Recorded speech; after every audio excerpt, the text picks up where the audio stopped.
لله رب العالمين، والصلاة والسلام الأتمان الأكملان على نبينا محمد وعلى آله وصحبه أجمعين. مشاهدي الأكارم، سلام الله عليكم ورحمته وبركاته. أهلا وسهلا ومرحبا بكم في ليلة من ليالي رمضان المبارك، الليلة 7 من العشر الأولى. ها نحن مشاهدي الأكارم مستمرون في مناقشة بعض القضايا التي تهمنا في صيامنا وقيامنا، وتجعلنا نقترب إلى الله سبحانه وتعالى بأعمال طيبة وبأفعال مباركة تكون أكثر قبولا وأكثر طهارة وصفاء لقلوبنا. ولذلك مثل هذه المحاور والمجالس التي يقصد بها إن شاء الله وجه الله عز وجل هي خير من تلك المجالس التي يضيعها الإنسان في غير فائدة. من هنا كان حديثنا اليوم عن الشواغل التي تشغل المسلم عن الصيام الصحيح الذي يقرب إلى الله تبارك وتعالى. لا شك أن الناس يتفاوتون في صيامهم، يتفاوتون في صلاتهم، يتفاوتون في قراءتهم لكتاب الله عز وجل، فهناك من بلغوا الدرجات العلى، وهناك المقتصدون، وهناك الظالمون لأنفسهم. ونحن ها هنا بدورنا نذكر أنفسنا وإخواننا لنبتعد عن هذه الشواغل ولنقترب أكثر إلى ربنا تبارك وتعالى.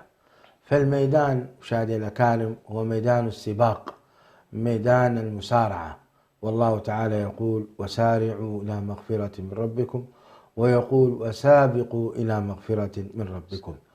وهذه الآيات بألفاظها تدل أن ثمة هناك مسابقة، والمسابقة والمسارعة غالب ما يكون هناك فيها الأول والثاني، وفيها المشترك بين مثلا في درجة واحدة، وفيها أيضا من يأتي في الأخير.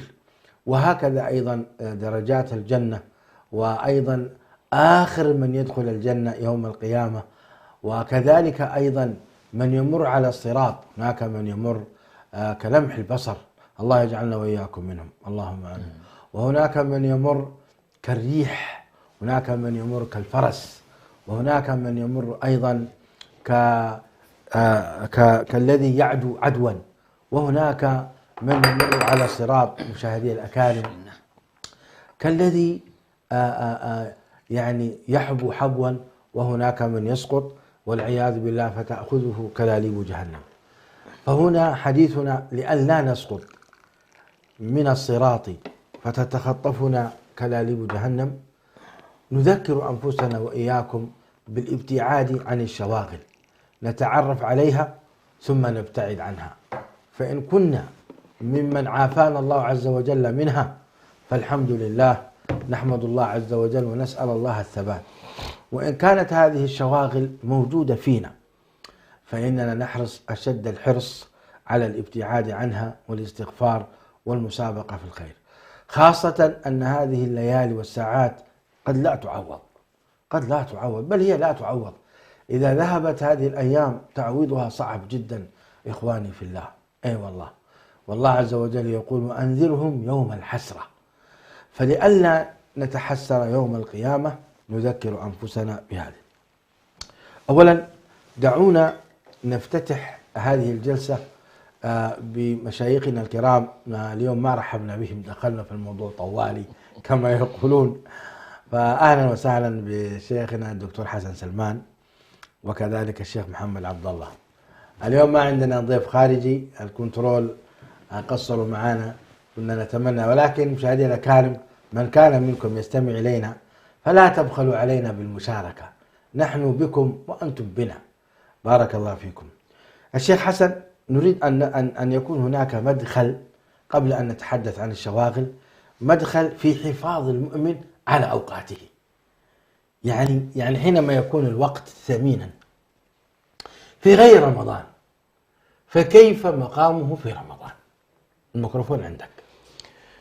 بسم الله الرحمن الرحيم. الحمد لله رب العالمين، والصلاة والسلام على رسول الله الأمين وعلى آله وصحبه أجمعين، أما بعد. بالنسبة لمسألة إدراك قيمة الوقت، يعني ابتداء يتطلب الإنسان أن يدرك طبيعة هذه الحياة التي هو فيها، لأن الحكم على الشيء فرع عن تصوره، فإذا تصور الإنسان ماهية ما هو فيه يستطيع بعد ذلك قضية الوقت هي جزء من هذه الحالة. سلام يا سلام. فإذا أدركنا بأن والله نحن في هذه الحياة في ساحة ابتلاء واختبار ليبلوكم أيكم أحسن عملا، إذا استطعنا أن ندرك ذلك. أيكم أحسن عملا، وكلمة أحسن عملا تختلف عن صاحب العمل الحسن. يعني يمكن للإنسان أن يكون عمله حسن، ولكن الله لا يريد منك ذلك، يريد أن تكون أحسن. قل لعبادي يقول التي هي أحسن.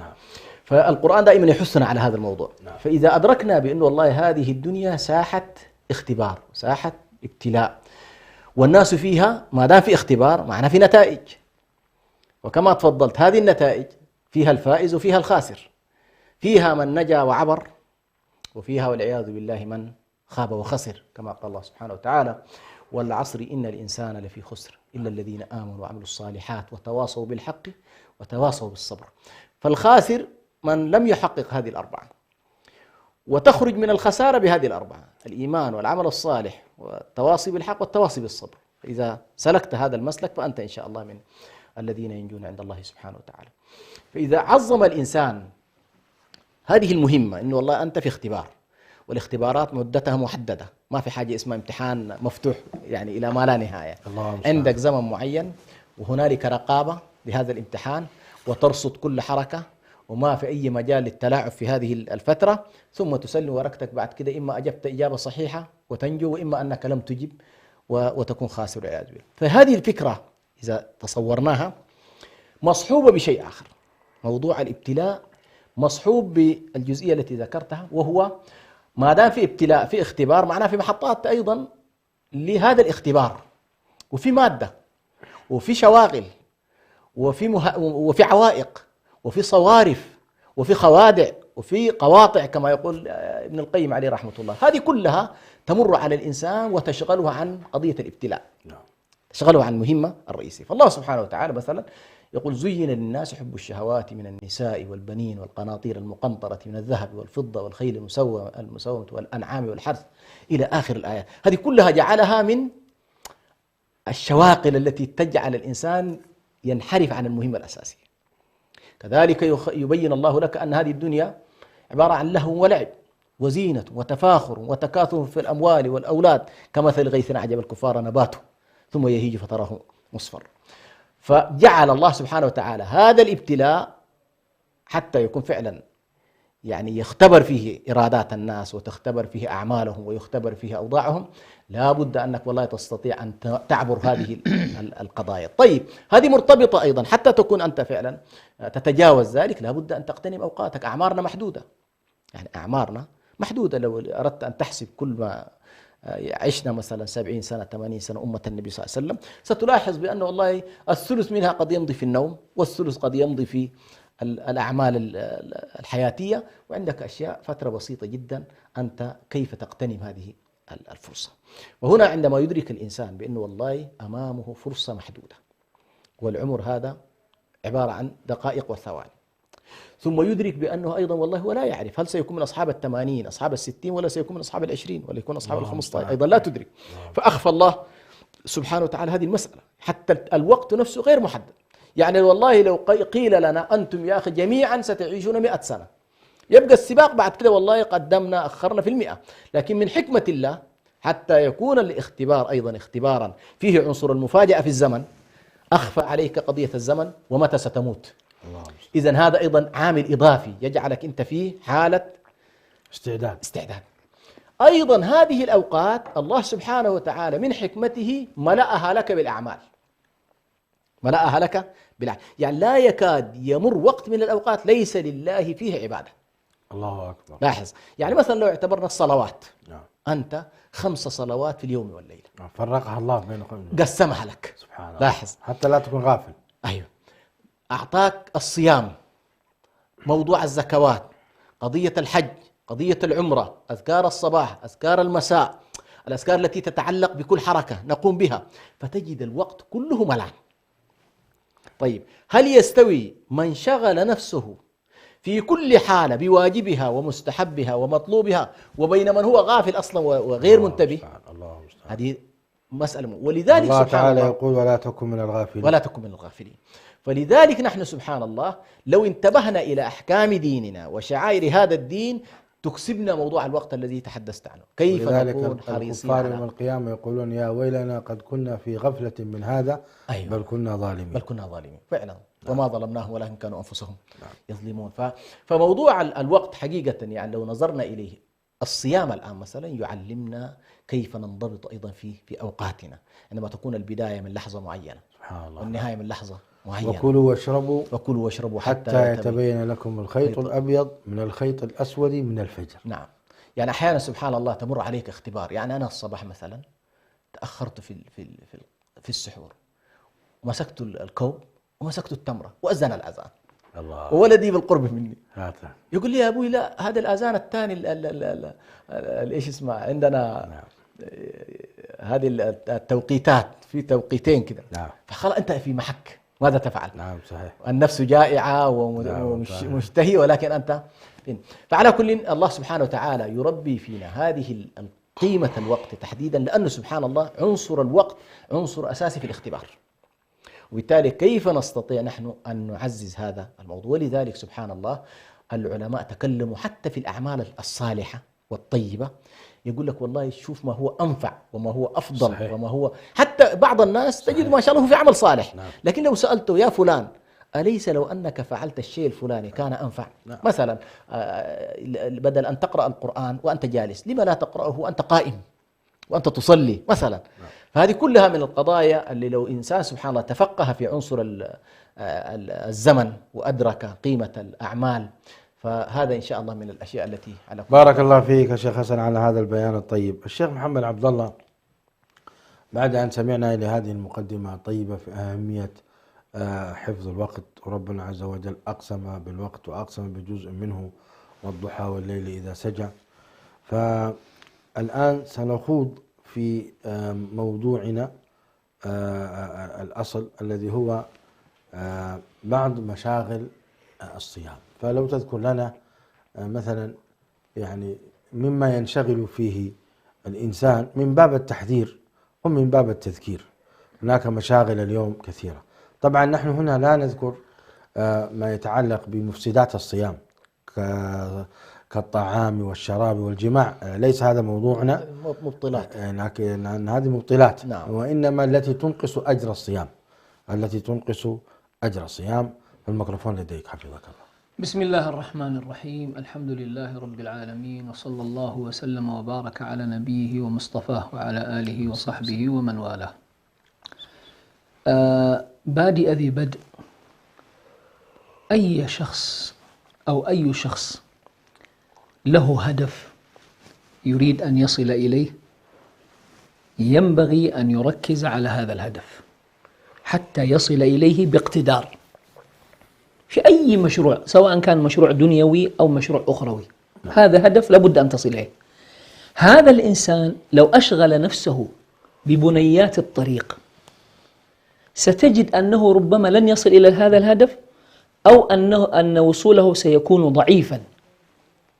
فبالتالي دائما الإنسان صاحب الهدف لا بد أن يركز في هذا الهدف. ونحن هنا في شهر رمضان عندنا هدف عظيم جدا جدا جدا ينشده كل مؤمن. الله جل وعلا جعل لنا هذا الموسم لتحقيق مثل هذا الهدف. ربما تقصر بنا الهمم في بقية الأوقات، ولكن ما وضعه الله سبحانه وتعالى واستودعه في هذا الشهر حافز كبير للوصول إلى هذا الهدف. ما هو الهدف؟ ولذلك أم المؤمنين رضي الله عنها الفقيهة سألت النبي عليه الصلاة والسلام: إذا رأيت ليلة القدر ماذا أقول؟ قال: قولي اللهم إنك عفو تحب العفو فاعف عني. لأنه المؤمن ينشد هذا الهدف، يريد أن يخرج في الأخير بعفو من الله سبحانه وتعالى.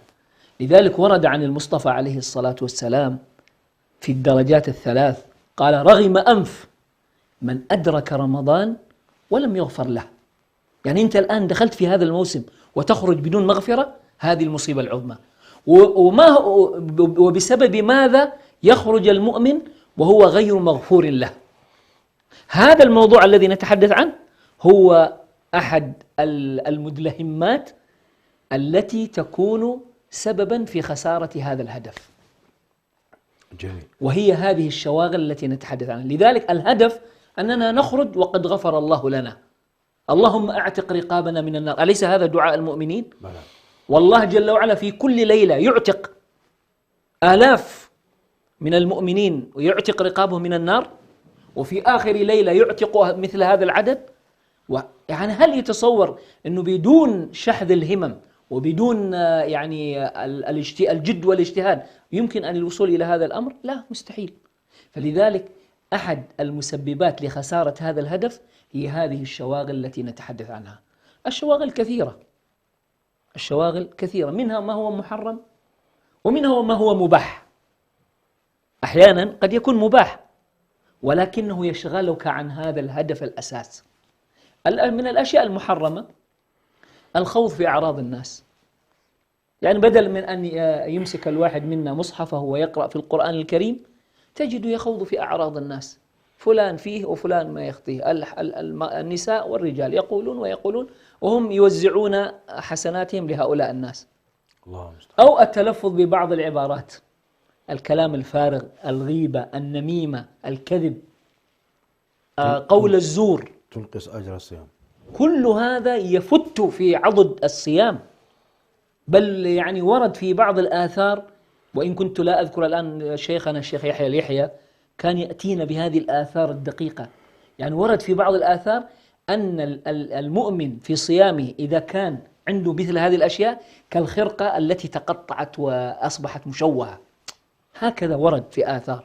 ولذلك مثل هذه الأمور قال فيها النبي عليه الصلاة والسلام: من لم يدع قول الزور والعمل به والجهل فليس لله حاجة في أن يدع طعامه وشرابه. أنت لماذا أنت تجوع وتعطش إذا كان تخوض في هذه الأمور التي تكون سببا في أنه يكتب أنك أنت صمت فقط وليس لك من الأجر شيء، بل أنك تتحمل آثام وأوزار وهكذا. هذه في مجال المحرمات كأمثلة ذكرناها.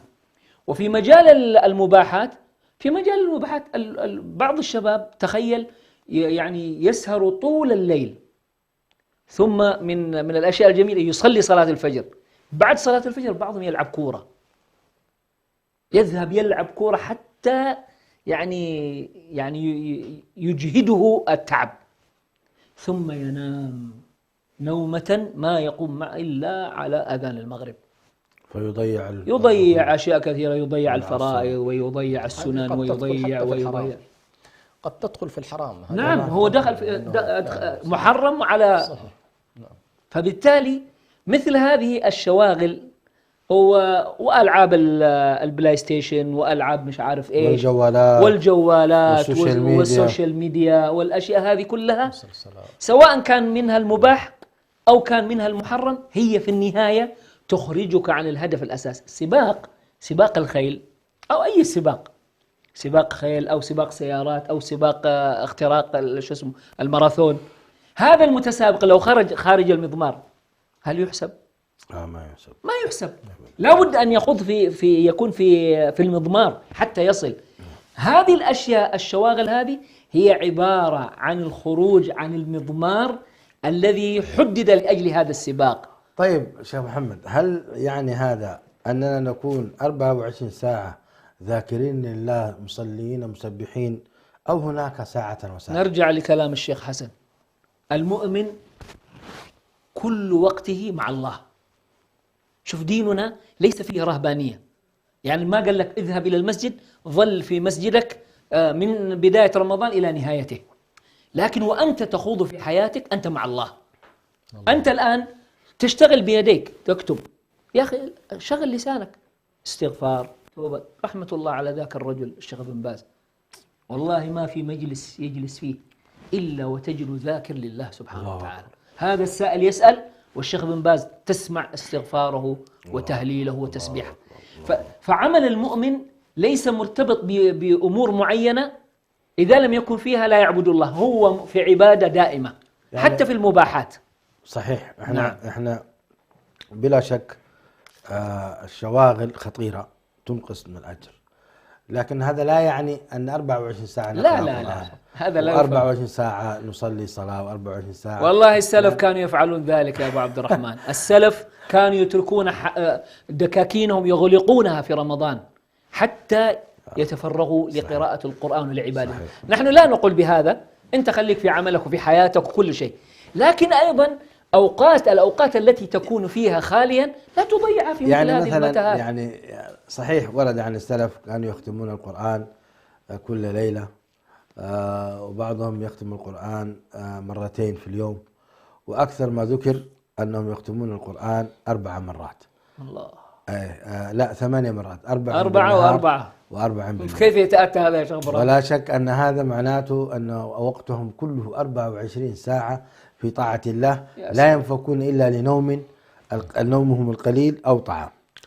لكن ثمة أمر أنا أستشعر أن السنة النبوية أوسع من ذلك، وهي أرحم من ذلك. لا شك. لأن الله تعالى يقول: أحل لكم ليلة الصيام الرفث إلى نسائكم. هذه عبادة طيبة يا شيخ إبراهيم. هن لباس لكم وأنتم لباس لهم.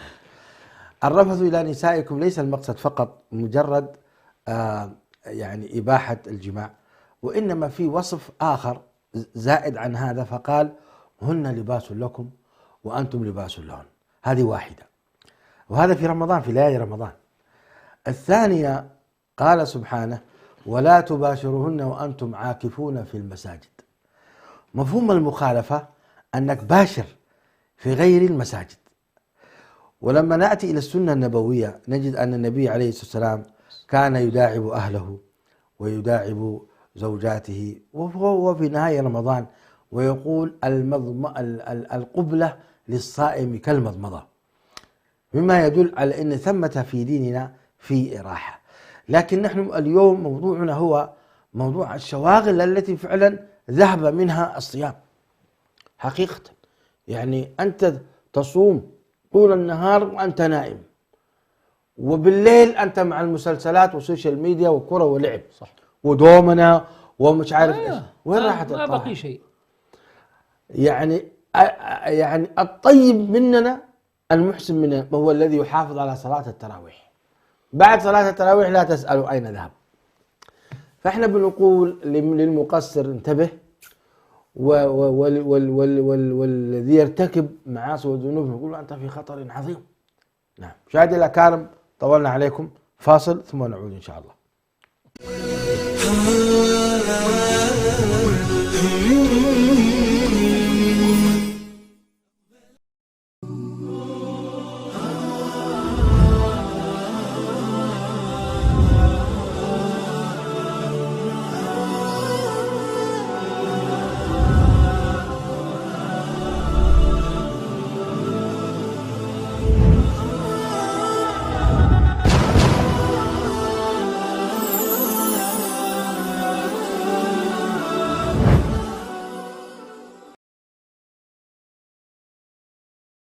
يقول الله تعالى: شهر رمضان الذي أنزل فيه القرآن هدى للناس وبينات من الهدى والفرقان.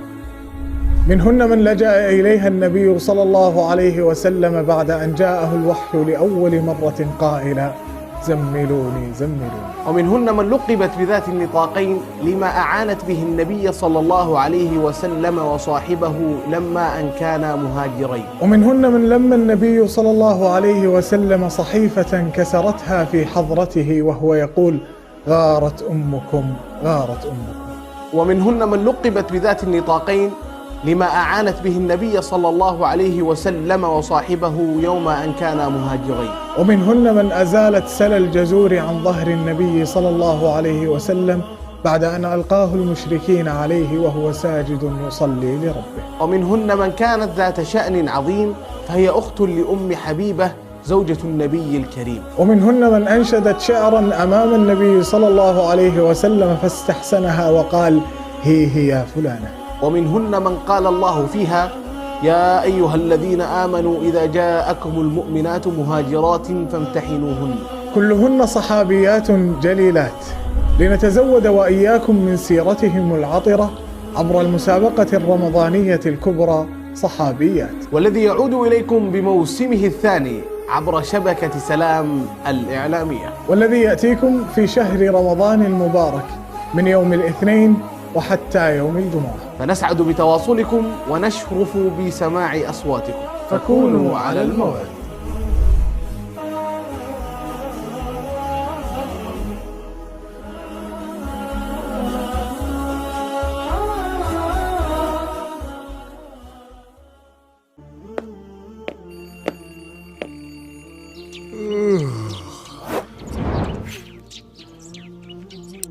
لا تدع الوقت يمر من بين يديك دون أن تحاسب نفسك يوميا.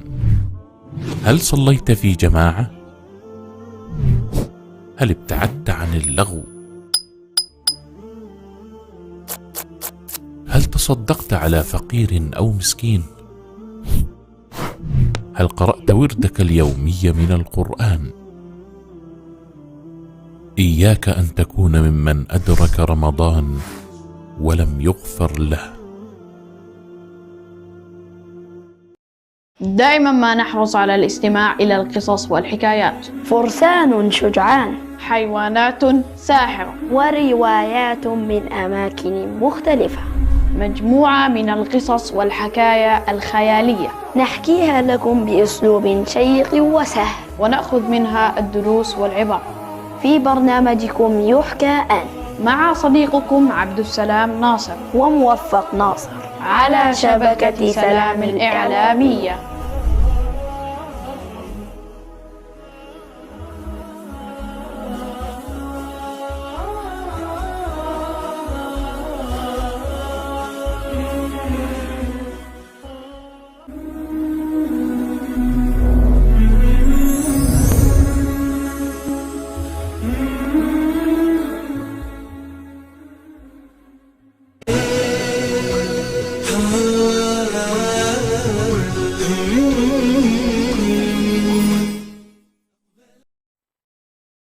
مشاهدي الأكارم، سلام الله عليكم. كنا قبل الفاصل نتحدث على أن ديننا دين يسر، يريد الله بكم اليسر ولا يريد بكم العسر، ولكن هذا اليسر متى يكون يسرا فعلا؟ إذا قمنا نحن بالواجبات والمستحبات وسابقنا كما ينبغي، بعد ذلك هناك فسحة في ديننا ولله الحمد. الآن نتوجه بالسؤال للدكتور حسن سلمان لنحاور ونناقش ما هي أسباب الشواغل عن الصيام. لماذا الناس تنشغل بالمسلسلات وينشغلون بما يسمونه بالسوشيال ميديا، وينشغلون بلعب كرة كما قال مثلا الشيخ محمد عبد الله. على كل حال الشواغل أنتم أدرى بها، يعني شواغل كل شخص يعرف منا إذا ضاع وقته والله إنها لنعمة كبرى حينما يستشعر الإنسان أن وقته ضاع بغير فائدة فيتألم، هذه نعمة من الله. أما الذي لا يتألم، ضاع وقته في اللعب، ضاع وقته في كذا، ولا يشعر أنه قدم شيئا في يومه، هذا مشكلة. معناته هذا ليس عنده قلب، يحتاج أن يقرأ القرآن باستماع حتى يستيقظ قلبه مرة أخرى. نعيد السؤال إلى شيخنا الشيخ حسن، ما هي أسباب الشواغل؟ يعني شيخنا الغفلة من أين تأتي؟ الشواغل هذه لماذا هي تأثرنا؟ صحيح أنت ذكرت الابتلاءات وكذا، زين للناس حب الشهوات وكذا، لكن يعني هل هناك أسباب؟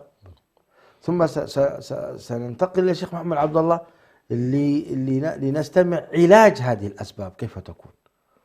الميكروفون عندك. حياك الله. أول ضروري أن ننبه أن هذه المسألة سبحان الله هي من الأشياء التي يكون فيها الإنسان مغبون يوم القيامة. نعمتان مغبون فيهما كثير من الناس، الصحة والفراغ. طبعا نحن الآن نتكلم هذه الشواغل معناها في فراغ، وهذه الفراغات لم تملأها، لأنك لو ملأتها وشغلتها فالمشغول لا يشغل طبيعة الحال، كما قال العلماء المشغول لا يشغل. فالشيطان لا يتدخل إلا إذا كان فراغا، والنفس أيضا الأصدقاء السوء لا يتدخلون إلا إذا كان هنالك فراغا، وهكذا. فالنقطة الأولى اللي الواحد يتنبه لها أنه عليه أن يدرك بأن سيكون هنالك حسرة، والشعور بأنه والله يضيع كثير من الأوقات دون أن يستفيد منها. وهذه طبعا حسرات اللي هي يوم الحسرة. هذا اليوم سبحان الله يتحسر فيه كثير من الناس، لأنه يشعر بأنه كانت في فرص وكان في مجال وكان في وقت وكان في طاقة وكان في قدرة ولم يجدها الإنسان. دعك من قضية أنه تنتقل بالكلية. أحيانا سبحان الله الصحة ليست على الدوام، الشباب ليس على الدوام، المال ليس على الدوام. صحيح. فأنت تمر بك أحيانا أوقات اغتنمها. جاءت إليك فرصة الصحة اغتنمها قبل أن تضعف. جاء إليك المال اغتنمه قبل أن تفقر. جاءت إليك الوجاهة اغتنمها كذلك. لأن بعض الناس هذه النعمة العظيمة ينساها. بعض الناس يظن بأنه لا، هو يظن نفس النعمة فقط هي قروش. لا، بعض الناس سبحان الله يقضي الله سبحانه على يديه للفقراء بس بالوجاهة. صحيح. وهذا يدخل تحت قوله ومما رزقناهم ينفقون. قد ما ترزق مال لكن تنفق وجاهة. شيخنا الشيخ محمد مختار الشنقيطي يقول الجاه نعمة. الجاه نعمة وسوف يسألنا الله عنها. والله مرة كلمت الشيخ قلت له اني طالب فصل. حبيبنا تعرف ما اريد انا اذكر اسمه امام الناس. قلت له شوف فصل يا شيخ ونحتاج شفاعتك. ففز الشيخ وقال ان الله سيسألني عن هذا الجاه، والله لأذهبن واشفعن له. الله. دخلنا سويا على الشيخ سواعد الأحمدي تذكره؟ اي والله.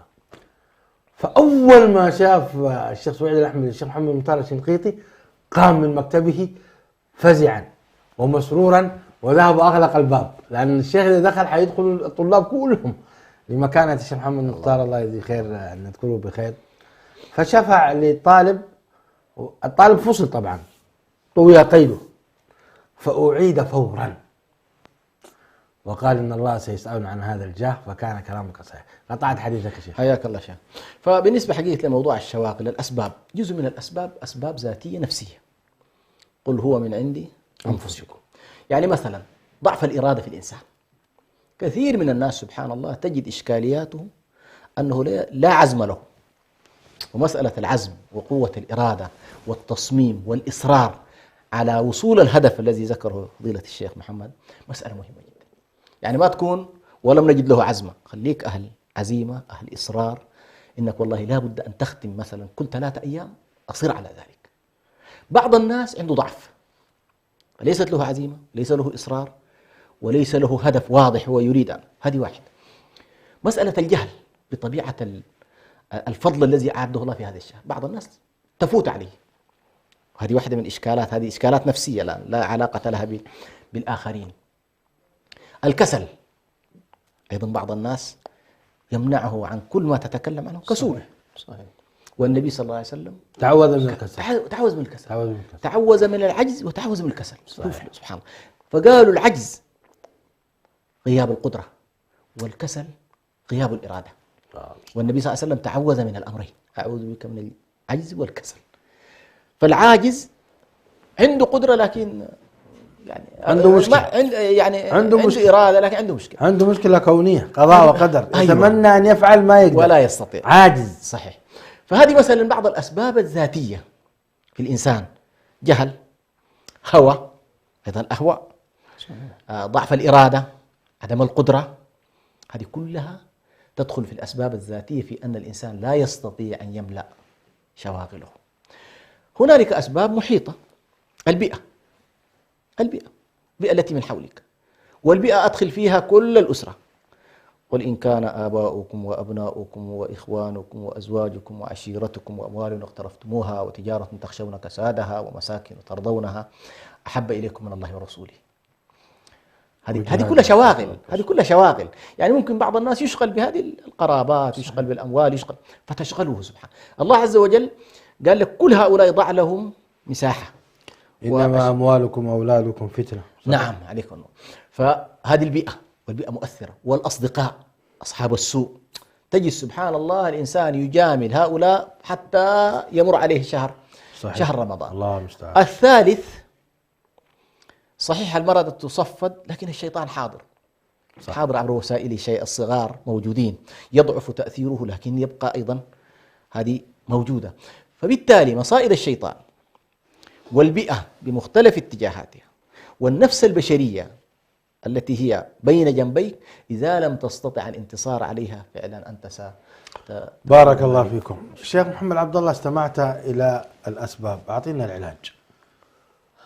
طبعا العلاج يكمن ويختلف من شخص لآخر. هناك شخص يقر ويعترف أنه عنده مشكلة، أنه مضيع لوقته وعنده شواغل وعنده كذا، فيحتاج إلى معين، يحتاج أن يغير البيئة، يحتاج أن يتغلب على نفسه. صحيح. كل هذه تعتبر، طبعا هذا للشخص الذي يدرك تماما أنه الآن في إشكالية، وهذا أمره ليس بصعب، يعني أمره سهل، لأن المرحلة الأولى أنه أدرك أنه في إشكال، في خطر، فبالتالي يحتاج إلى موجهين، يحتاج إلى من ينصحه، يحتاج من يأخذه بيده، يحتاج من يأطره على الحق أطرا، بالذات لو كان من الناشئة الصغار يحتاج من يصحبه دائما مثل الأب. تكمن المشكلة الكبرى في الشخص الذي لا يدرك هذا الأمر. يعني عندنا يعني للأسف يعني واقع أنه قضية الأمور هذه سندركها فيما بعد، وهذا ليس وقته. هذا يعني خطأ في المفهوم. يعني يعتقد هذا الشاب أن العمر طويل. أنا لازلت في 18 20. خلينا استمتع بشبابي. أيوة خلينا نستمتع، ليش أنتم معقدين الأمور؟ عيش حياتك، عيش حياتك. عيش أيوة. حياتك، فلها وربك يحلها يقول لك، وهكذا. فهؤلاء يحتاجون إلى تصحيح مفاهيم. يعني من المفاهيم التي ينبغي أن تصحح أن هذا الشاب ربما يدركه الموت قبل أن يصل إلى ما يصب إليه. هذا من التصحيح، وكثير. أيوة.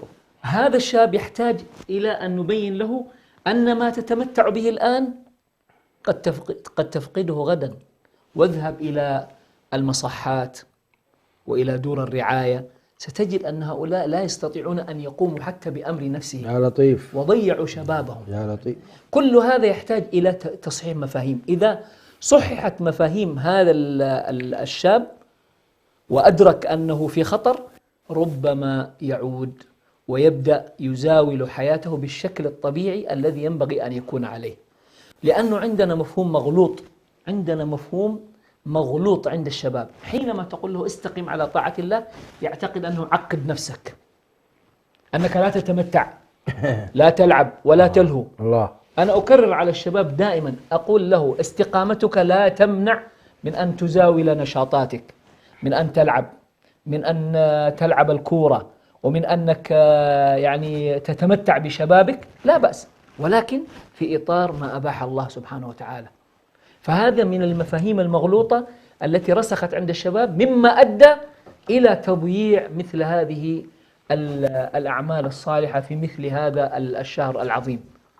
ولأن العمر كله يعني مداره على الاستثمار، فأجمل ما يستثمر به الإنسان عمره في مثل هذا الوقت. على أقل تقدير استثمر وقتك في هذا الشهر، ربما في بقية الأيام يكون أسهل، لكن في مثل هذا الوقت الذي يشمر فيه المشمرون أنت تلهو وتلعب، لا بد أن تصحح هذه المفاهيم ويسير وفق المطلوب. عندنا نقطة مهمة جدا، كثير من هؤلاء الشباب ربما فقدوا صحبة آبائهم وإخوانهم الكبار منذ أن كانوا صغارا. هذا الصغير إذا كان والده يعنى به دائما، يأخذه معه، يأخذه في الروحة وفي الرجعة وإلى المسجد وإلى صلاة التراويح وإلى حضور الجنائز. لذلك تلحظ بعض الناشئة آباؤهم مهتمون بهذا أيما اهتمام. أنا أذكر على سبيل المثال شيخنا الشيخ صالح الغزالي حفظه الله، ابنه أحمد كنا نراه في كل مشاوير الشيخ، كان يأخذه معه. الآن ابنه الآن أحد القضاة، علم من الأعلام، ما شاء الله.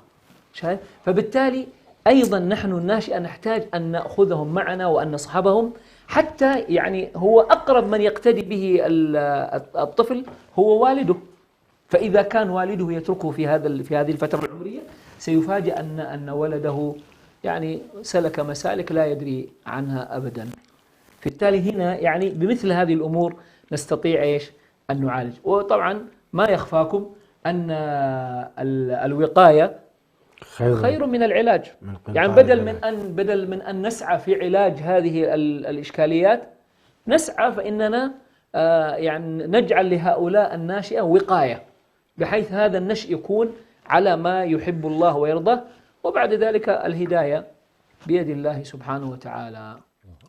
كلام جميل، كلام جميل. ماذا نزيد على هذا غير أننا نقول يعني الدعاء فرصة ثمينة في أن يعني يستخدمها الإنسان كوسيلة لمن يحب من الأبناء والبنات والأصدقاء.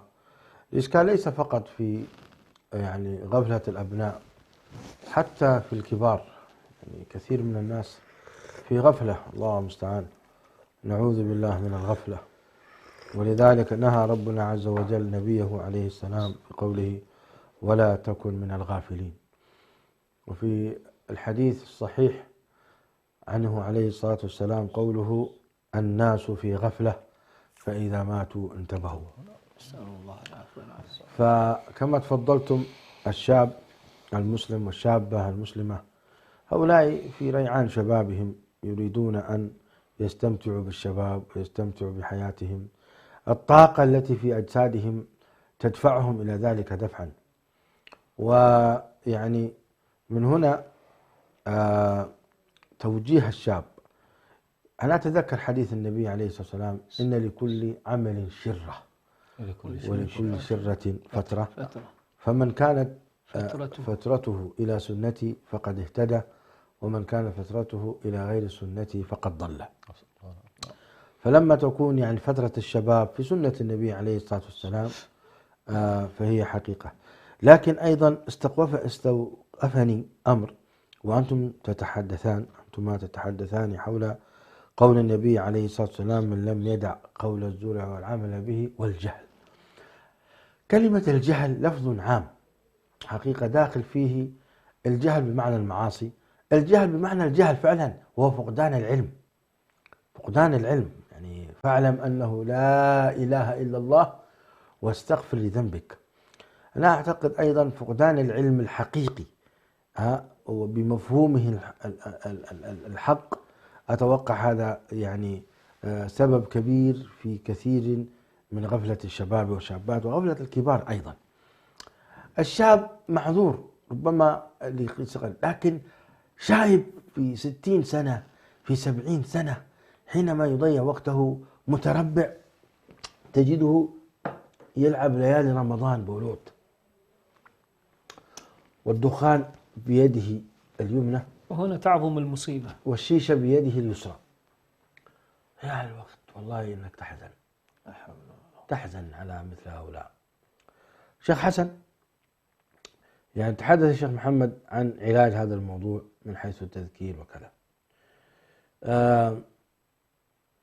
هل ثمة وسائل لتذكير الشخص؟ يعني من لديه أبوين يذكران هذا في نعمة كبيرة. من كان ضائع أصلا لا يوجد أحد يذكره، كيف هذا يتذكر؟ بالله عليك شيخ حسن، يعني شاركني بالله الهم في هذا الموضوع. أولا خليني أضيف إضافة بسيطة جزاك الله خير فيما يتعلق سبحانه بقضية الجهل. الناس طبعا كما يقول العارفون في قضية المعرفة بالله وبأمره 4 أصناف. أفضلهم من كان عارفا بالله عارف بأمره. جميل. يعني شخص عرف الله بأسمائه وصفاته وعظمته وكبريائه، هذا طبعا عرف الله ودخل في الإيمان. يا سلام. ولكن قد يكون جاهل، لأن نحن نتكلم الآن عن عارف بالله، العلم بالله، فاعلم أنه لا إله إلا الله واستغفر لذنبك. وعارف بأمر الله أي أنه أيضا على بصيرة من أوامر الله ونواهيه. وهذه طبعا قضية التقوى. أن تعمل بطاعة الله على نور من الله، نعم. ترجو ثواب الله وتخشى عقابه بطبيعة الله. هذا الجانب الأول. النوع الثاني هو من يكون عالم بالله جاهل بأمره. هذه كثير سبحان الله، كثير من العوام تجدهم يمتلكون التقوى. هنا أحيانا كثيرة ما تجد بأن هؤلاء سبحان الله هدايتهم هداية الإيمان لا هداية العلم. يهديهم ربهم بإيمانهم، فالإيمان له هدايات، يا سلام، له هدايات، لكن تنقصه قضية إيه؟ قضية المعرفة، وهو أقل درجة من الأول. هو عارف بالله، وهذا طبعا العلم بالله ما في كلام، له مقام، لكن لو أنه أكمل ذلك بمعرفة أحكام الله لكان أفضل. على كل هو في الدرجة الثانية، عارف بالله جاهل بإيه؟ بأمر الله. الثالث عارف بأمر الله جاهل به، وهذه مصيبة طبعا. هذه كثير من المستشرقين تجدهم ما شاء الله متعمقين في أحكام الدين والشريعة ولم توصلهم إلى الله، نعوذ بالله. وهذا طبعا من القضايا سبحان الله اللي نحن ننبه إليها دائما في قضية القرآن. أنزله الله سبحانه وتعالى ليدل عليه، فمن هذه الزاوية القرآن وسيلة إلى غاية أعظم، وهو إيه؟ أن يعرفك بالله. فإذا وقفت عنده تقوص في دقائقه ودون أن يصلك إلى الله مصيبة. فقد انقطعت والعياذ بالله. هذه من القواطع طبعا بطبيعة الحال، أنك تكون عارف بأمر الله جاهل به. النوع الرابع هو الأسوأ والعياذ بالله، الجاهل بالله جاهل بأمر الله. الله العافية. كنا نخوض مع الخائضين. هذا طبعا لا يقدر الله ولا يقدر أمر الله سبحانه وتعالى. فنحن حقيقة إن شاء الله من خلال هذه البرامج لا بد من أن نصل الناس بالله سبحانه وتعالى، ونصلهم بأمر الله عز وجل، كما يقول شيخ الإسلام ابن تيمية عليه رحمة الله: وجماع هذا الدين، أي ما يجتمع عليه ولبه، ألا نعبد إلا الله، وألا نعبده إلا بما شرع، لا نعبده بالبدع. هذه الثلاثية سبحان الله من الثلاثيات العظيمة جدا التي يركز عليها شيخ الإسلام ابن تيمية عليه رحمة الله. فيما يتعلق بمن لم يجد البيئة، هو لا ننسى سبحان الله أن الله سبحانه وتعالى أرحم بنا من أمهاتنا وآبائنا. يا سلام. فهو أرحم بنا، الذي أرسل لنا الرسل وأنزل لنا الكتب ويتعهدنا حتى بالهدايات. صحيح.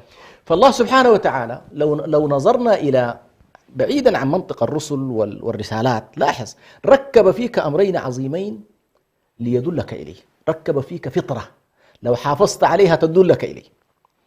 ركب فيك عقلا لو استخدمته بشكل صحيح يدلك عليه إلى الله سبحانه وتعالى. وقالوا لو كنا نسمع أو نعقل ما كنا في أصحاب السعير. هذين الأمرين سبحان مركبان، هبة من الله. واحدة من الأشياء العظيمة اللي الإنسان سبحان الله يهتدي بها الفطرة، ومن القضايا التي يهتدي أيضا هذه الجزئية كما تفضلت. إذا فعلا انقطعت البيئة بالإنسان ليس له دليل، ستجد أن الله يسعفه. الله أكبر. الله يسعفه بلا شك. يعني لا يتركك الله سبحانه وتعالى في ضلال، وما كان الله ليضل قوم بعد إذ هداهم حتى يبين لهم ما يتقون. ما يتركك هكذا. صحيح. واعلم أنه لو تركك فربما عفى عنك يوم القيامة. وما كنا معذبين حتى نبعث رسولا. فعموما رحمة الله بعباده كثير، لكن أيضا على الإنسان أن يوفر، إذا لم يكن له أب يرعاه أو شيخ يتتلمذ عليه أو في الأسرة شخص يعينه، عليه أن يسعى إلى إيجاد البيئة، صناعة البيئة التي تجعله اللي من ضمنها حسن الخلة. احرص أنه والله أخلاؤك أصحابك من ترافق أقل هذا بالنسبة لك مكلف به. يعني لا تنتظر شخص آخر يختار، لا، اختار البيئة التي تعينك على طاعة الله، اختار الأصحاب الذين يدلونك على الله، تحين المواطن. يعني شتان بين من همه أن يذهب إلى الأندية ولا يذهب إلى المساجد مثلا، هذا أكيد سيكون مسؤول أمام الله سبحانه وتعالى. فهؤلاء هنالك سبل وهنالك طرق. أيضا الآن الحمد لله الله سبحانه وتعالى وفر أقام على الخلق بهذه الوسائط، بحيث من منا الآن لا يصعب عليه أن يتعلم القرآن. صحيح. وأنت عندك كل الشيوخ، تجيك في الموبايل حقك تطبيقات كل الشيوخ والتفاسير فأنت حقيقة الآن في زماننا هذا سبحان الله مع فشو الجهل نتيجة بعدنا عن الرسالة وعن زمن النبي صلى الله عليه وسلم، لكن الله أقام علينا حججه، ولله الحجة البالغة. صحيح. ما في كلام. فنحن على كل لا نستصعب أن الإنسان إن شاء الله يمكن أن تتوفر له البيئة بإذن الله سبحانه وتعالى في الوصول إلى الله سبحانه ما وتعالى. قلته في موضوع أنه قد يكون بيئة البيت قد تكون بيئة سيئة، نعم، بكل ما تعنيها الكلمة، صح. لكن الله جل وعلا كما قال الشيخ حسن، الله جل وعلا يعني يبعث لك من يدلك على الخير. لذلك كثير من الشباب الذين هداهم الله سبحانه وتعالى يخرج الشاب من بيته ومن بيت فيه ما الله به عليم، ويتلقفه شباب في الحي يأخذون بيده، صح. ثم هو يهديه الله ويعود للبيت، هو يكون سبب في هداية أهل البيت. وهذا مشاهد صح وبكثرة، وأنا أتكلم عن المجتمع الإريتري على وجه الخصوص. يا سلام. ولذلك الدعاء شيخ برهان، الدعاء نعم. اللهم أعني على ذكرك وشكرك وحسن عبادتك. نعم. إذا علم الله منك الفقر وعلم الله منك اللجوء إليه، نعم. وعلم أنك والله تظهر استضعافك وحاجتك وفقرك ولجوءك وكذا إليه سبحانه وتعالى، ما الله سبحانه لن يضيعك أبدا. نعم، لن يضيعك سبحانه وتعالى حاشاه. مشاهدينا الأكارم، انتهى بنا الوقت في هذه الحلقة الماتعة. يعني ناقشنا أمورا كثيرة حول شواغل الصيام. أستودعكم الله الذي لا تضيع ودائعه، على أن ألقاكم غدا إن شاء الله في ليلة مباركة أيضا. كونوا معنا وتابعونا في هذا البرنامج لنتحاور مع في رمضان مع مشايخنا وأساتذتنا. وأنا أعتب عليكم أنكم لا تتصلون ولا تسألون، لا أدري هل الشواغل هي أيضا شغلتكم عنا أم ماذا. وأسأل الله تعالى أن يهدينا جميعا إلى الحق. والسلام عليكم ورحمة الله وبركاته. السلام.